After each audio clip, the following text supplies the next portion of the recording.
Hi everyone, it's me Emily. Today I'm going to be showing you a progress tour of my island. This is for anyone who wants to see everything I've built in one video, but please do know that I have separate speed and real-time builds for pretty much anything you're going to see today. As a very brief intro, this is Bookling, and I'll quickly get the map up to show you guys. And it's inspired by fairy tales and a few of my favourite books. The main themes are Forestcore, which you'll see mostly on the ground level of my island. And then as we move up to the second and third layer of the island, you will see more of a fairycore theme. Please leave me comments with any books or stories you'd like to see me make, because I still have a lot of room to go. So we are starting out right here with the entrance. I have some pretty fairycore cliffs, very nice and simple. And then behind the plaza I have the beginnings of a build.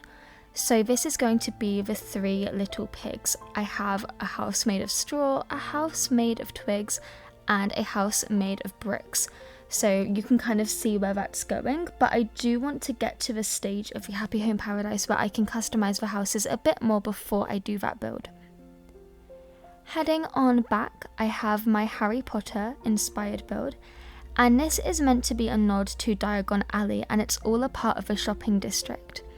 So I've got the little 4 houses shown here, and then right back here I do have a warp pipe, and I'm going to be hiding the other warp pipe somewhere in my house, so that if you jump down that warp pipe you suddenly end up in the shopping district. I think it will be useful and a cute reference to the books because they jump in the chimney to get to the shopping district.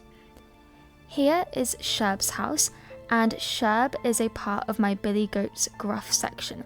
So by his house I have dark flowers and weeds, and then on the other side of the bridge I have a lot of bright green flowers and just pretty things, and that is supposed to be the bit in the book of the Billy Goat's Gruff where they say that the grass is always greener on the other side. And this path leads down into my campsite, which is a build I would like to rework at some point, as I'm just not the most thrilled with how it came out, but right now it's just got a kind of general foresty theme. There is a little path across here that you can use, but I'm going to be going down this route to show you guys. But if you have any ideas for a book that I could turn my campsite into, or a fairy tale, I would really appreciate that, because I've been a bit stuck with what I want to turn it into. Coming down here we have another forest section, and this is just a foresty path where if you go up here I have Teddy's house. Teddy is eventually going to be a part of my Goldilocks and the 3 Bears story, but I haven't done his house yet. And then down here I have a beach build right here, just keeping it very simple. And then here is one of the only other parts of my beach I did, and this was part of a 3-colour challenge video I made. And I do think that having some kind of a challenge made decorating the beach easier, just because I normally struggle with that, and this kind of gave me a guideline of what I could create. If you take this path to the left, you will see some sweets lying on the floor, and that is because you have discovered the evil witch's house. Poor Judy's house is being used for this, but I actually really love her. I just needed somebody to really be in that role. But yeah, this is the witch's house, and inspired by Hansel and Gretel, this build is using the candy mixed in with some magical elements like the star fragments and the glowing moss, and then some spooky elements like this skull to create a witch's hut. Also, if you look up, I made her chimney smoke green fire by placing this little bit of cliff right here, and then using an item to make it look like the chimney is glowing green, so you know there's something mysterious going on there. Heading back on through the forest, we see Shino's house, and then there is this wall of flowers, and if you take the secret incline up the stairs, you come to my first fairycore section. And this build was inspired by a court of thorns and roses, and it is a magical spring garden. This is one of my favourite builds I've done. I just think it is so pretty and elegant. And I'm going to head back. I still need to decorate my house, and right now I've just got a tree orchard going on here, but I will be changing that out. But up this incline we have my rock garden. This took me so long, but I'm really pleased with how it turned out. And currently I just have a picnic area next to my rock garden, although I might be changing that out in the future for a different build. I'm going to head back down. And if you come across this bridge, we have another build that was inspired by a book, and this is The Little Prince. If you look up on the horizon, I used the moon item to represent the planet that he comes down from.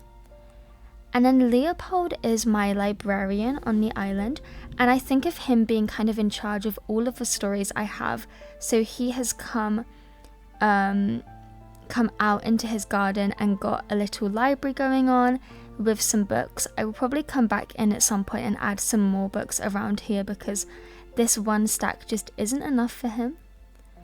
Then I've just made a kind of general zone of trees and nature around my pond and river, but there is a sitting spot just up this incline and also a stargazing area just down by the teddy bear. So when I have shooting stars, you can come here. And then I've just got another cute little garden going on to the left. I'm gonna head back on around, and I've got my Able Sisters, which is not inspired by a book, but this area was actually part of a challenge I did where I did builds in just 5 minutes, so it was really hard and really hectic to make, but I think it turned out okay. And then up to my museum, which is, oopsies, I forgot, I need to go and donate that. That's why it's outside, because I got lazy and didn't want to go in and donate it. But to the left I have more of a Forestcore section with a little picnic area. And then to the right I have this fairytale section, which I also really love. It reminds me of Alice in Wonderland, the Mad Hatter's Tea Party. So yeah, I really like it. And that is everywhere I currently have done on my island so far. I am really excited about the direction that this island is going in, and I hope you're all looking forward to more builds. Please consider subscribing if you've watched this far so you can see my future projects, and I always love reading your comments, especially if you've got any ideas for books you'd like to see on this island. With that, let me just thank you all so much for watching, and I will see you all next time. Bye!